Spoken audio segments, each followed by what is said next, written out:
How does a kid who slept on couches, moved from house to house, and grew up with nothing become the first billionaire in NBA history? This is the story of LeBron James, a man who didn't just play basketball, he needed it to survive, and that need turned him into something nobody thought was possible. From a young age, LeBron James was drawn to basketball, but not in the way most kids are. Growing up in Akron, Ohio, he didn't have the luxury of choosing hobbies or chasing dreams. He had to survive.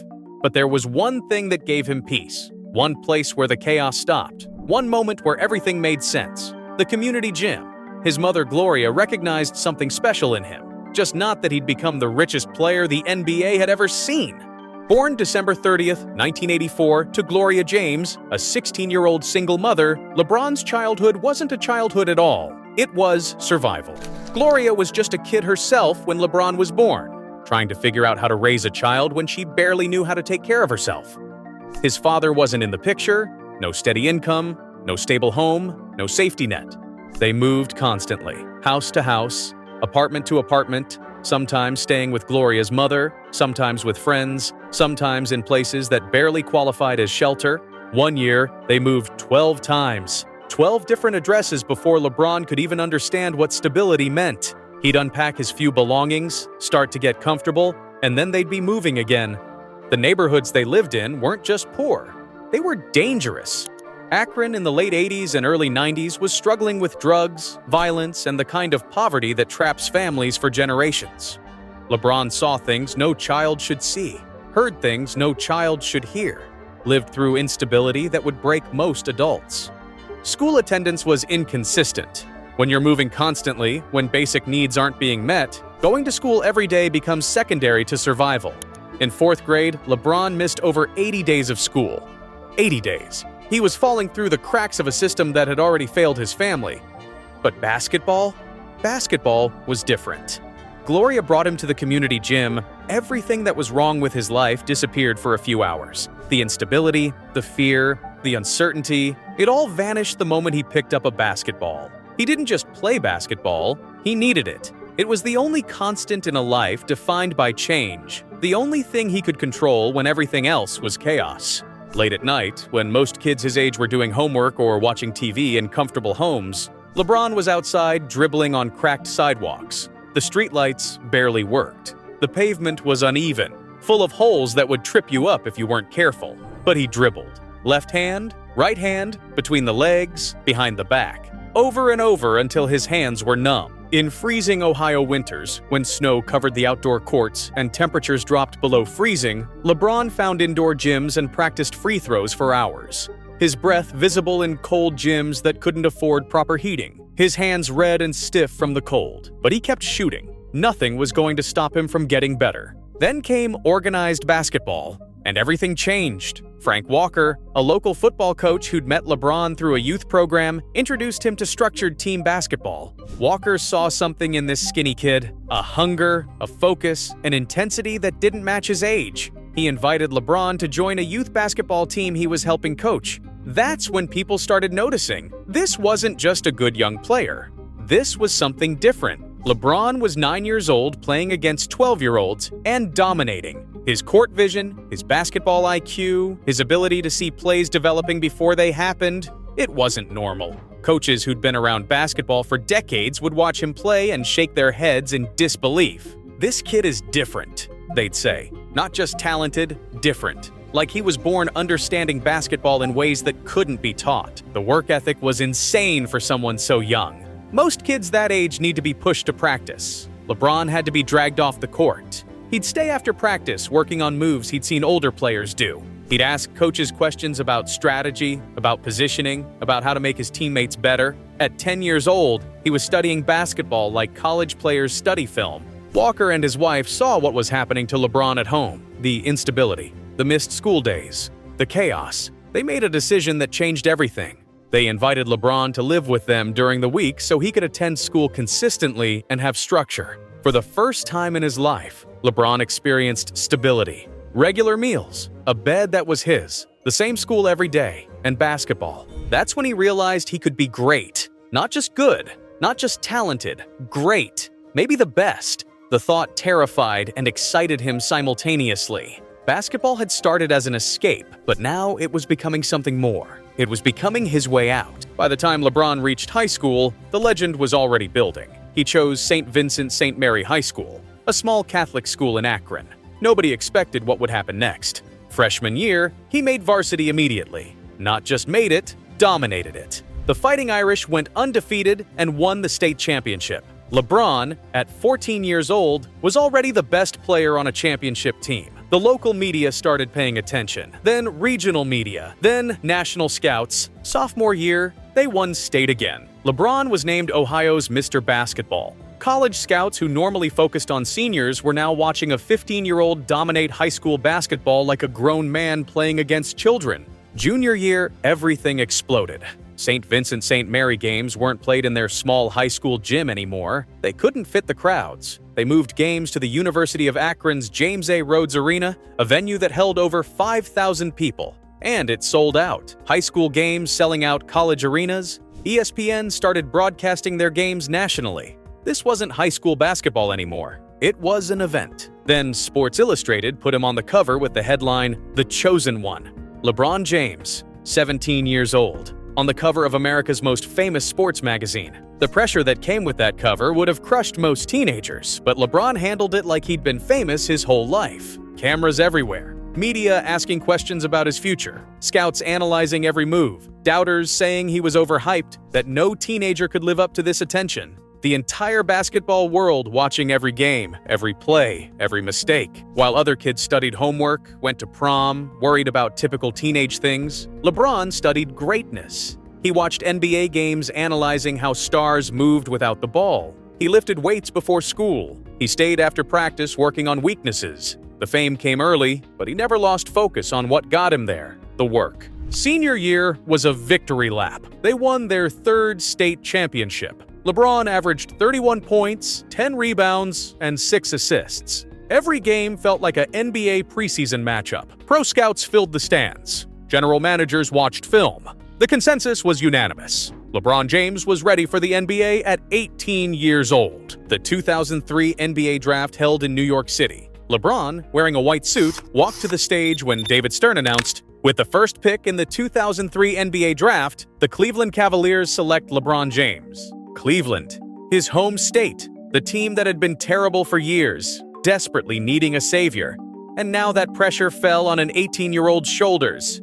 He signed his rookie contract, 3 years, $12.9 million with a team option for a 4th year. Guaranteed money. More money than Gloria had seen in her entire life. More money than anyone in his family had ever imagined. But that rookie contract? That was just the beginning. Because before he even played one NBA game, before he proved anything at the professional level, Nike offered him something unprecedented. Most rookies sign endorsement deals worth a few $1,000,000. Prove yourself first, then get paid. Nike didn't want to wait. They'd watched him dominate high school. They'd seen the media attention, the sold-out arenas, the Sports Illustrated cover. They saw something more than a basketball player. They saw a brand that could define a generation. The offer? 7 years, $90 million. Let that sink in. A kid who'd slept on couches, who'd missed school because his family was moving again, who'd grown up with nothing, was offered $90 million before playing a single NBA game. Reebok had offered $115 million over 10 years, but Nike's deal included something crucial, a signature shoe line. LeBron bet on himself and chose Nike. At 18 years old, before his rookie season started, LeBron James had earned over $100 million in contracts and endorsements. Most people work their entire lives and never see that kind of money. LeBron had it before he could legally buy alcohol. His rookie season proved the hype was justified. He averaged 20.9 points, 5.5 rebounds, and 5.9 assists per game. He won Rookie of the Year unanimously. He wasn't just good, he was already one of the league's best players. The Cavaliers went from 17 wins the previous season to 35 wins with LeBron. One player changed everything. The endorsements multiplied: Pepsi, Coca-Cola, McDonald's, Upper Deck, Juice. Everyone wanted to attach their brand to his. Revenue skyrocketed. His jersey became the NBA's bestseller. He was on magazine covers, talk shows, commercials. LeBron James wasn't just a basketball player. He was a cultural phenomenon. But here's what separated LeBron from every other athlete making millions.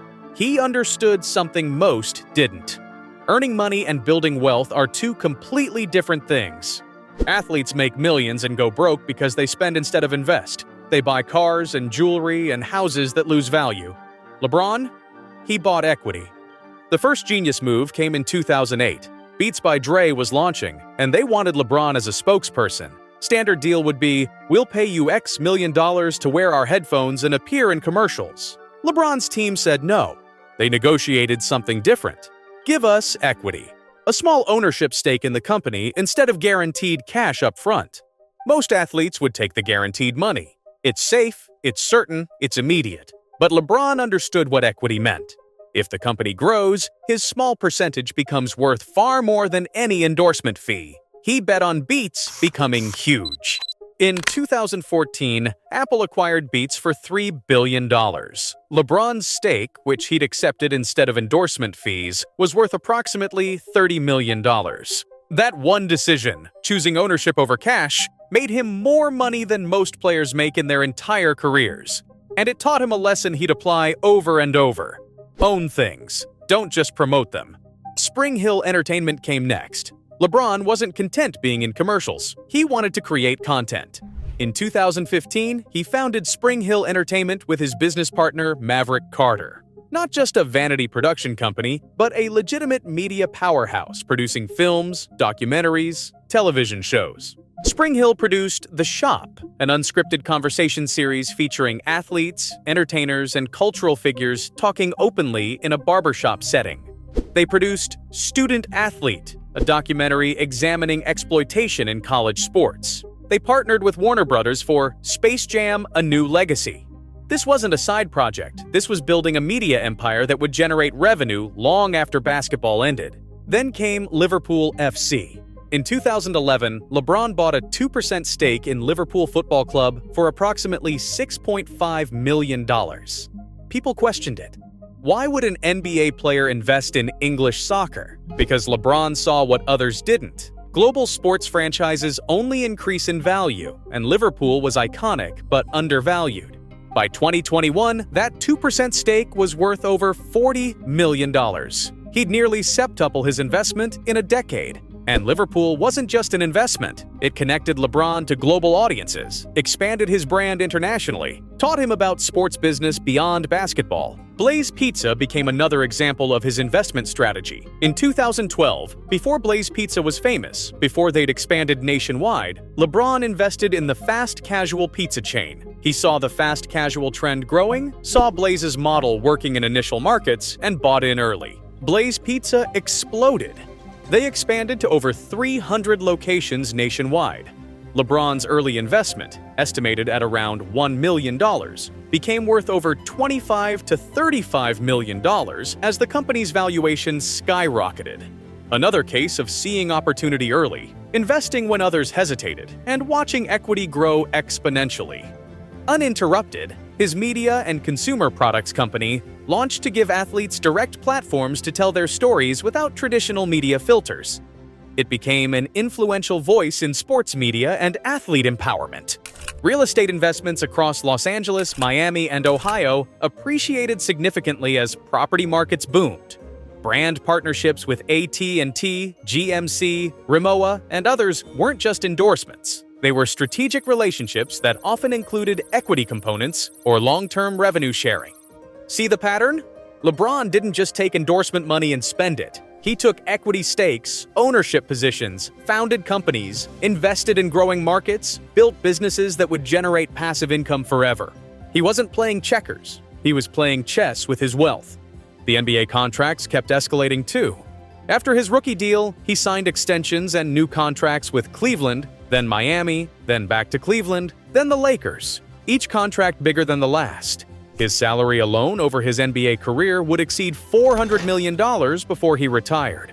$400 million just from playing basketball, not including any endorsements or investments. But the endorsements and investments dwarfed even his NBA salary. Nike alone reportedly pays him over $30 million annually as part of a lifetime deal signed in 2015. Not 7 years, not 10 years, lifetime. Nike will pay LeBron James for the rest of his life, and his estate will continue receiving royalties after he's gone. That one deal could be worth over $1 billion by itself, depending on shoe sales and performance bonuses. Let's add it up. NBA salary over career, $400+ million. Nike lifetime deal, potentially over $1 billion in total value. Beats equity sale, $30 million. Liverpool FC appreciation, $35+ million. Blaze Pizza Steak, $25 to $35 million. Spring Hill Entertainment valuation, $300+ million. Real estate portfolio, $80+ million. Other endorsements and investments, hundreds of millions more. Step by step, year by year, the wealth accumulated. He passed $1 million early in his rookie year. Most people never see that in a lifetime. By his mid-20s, he'd passed $100 million. By 30, he was approaching $500 million. By 35, he was nearing the billion-dollar threshold. And then, in 2022, Forbes officially announced it. LeBron James had become the first active NBA player in history to achieve billionaire status.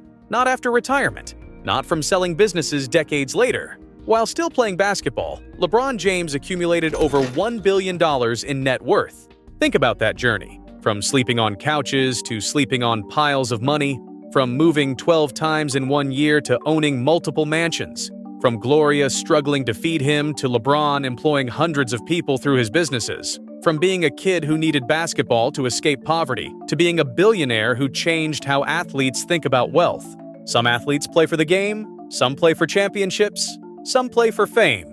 LeBron played for a legacy that extended far beyond basketball. He played to prove that a kid from Akron could become something nobody thought possible. He played to change his family's future forever. He played to show young athletes that wealth isn't about salary. It's about ownership, equity, and building businesses that outlast your playing career.